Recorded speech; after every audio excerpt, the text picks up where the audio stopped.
એક સરસ વાત તમને કરું, તમારા જીવનમાં ઉતારવા જેવી વાત છે. ઉતારો તો જ એનું પરિણામ આવે સાહેબ, વાતું કરી ન થાય. આપણે એમ કહીએ કે મારે બોપલ જાઉં તો ન પહોંચાય, તો હાલવું જ પડે. આપણે બોપલ જવા માટે વાહન કરવું પડે.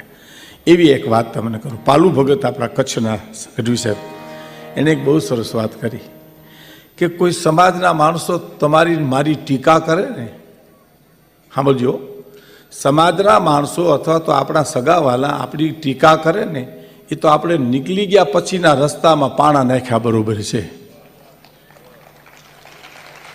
આ બહુ સરસ વાત છે સાહેબ. કોઈ સમાજના સગાવાલા મારા તમારા આપણી ટીકા કરે તો આપણે નીકળી ગયા પછી રસ્તામાં પાણા નાખ્યા બરોબર છે. એ તો પાછું વળવું હોય તો બધા પાણા નડે સાહેબ તમને. બહુ સરસ છે. અને વખાણ કરે ને તો સામેથી આવતા પાણા છે, એમાંથી બચવું બહુ મુશ્કેલ છે. ખોટી પ્રશંસા કરે, વખાણ કરે, જે કાંઈ હોય તે.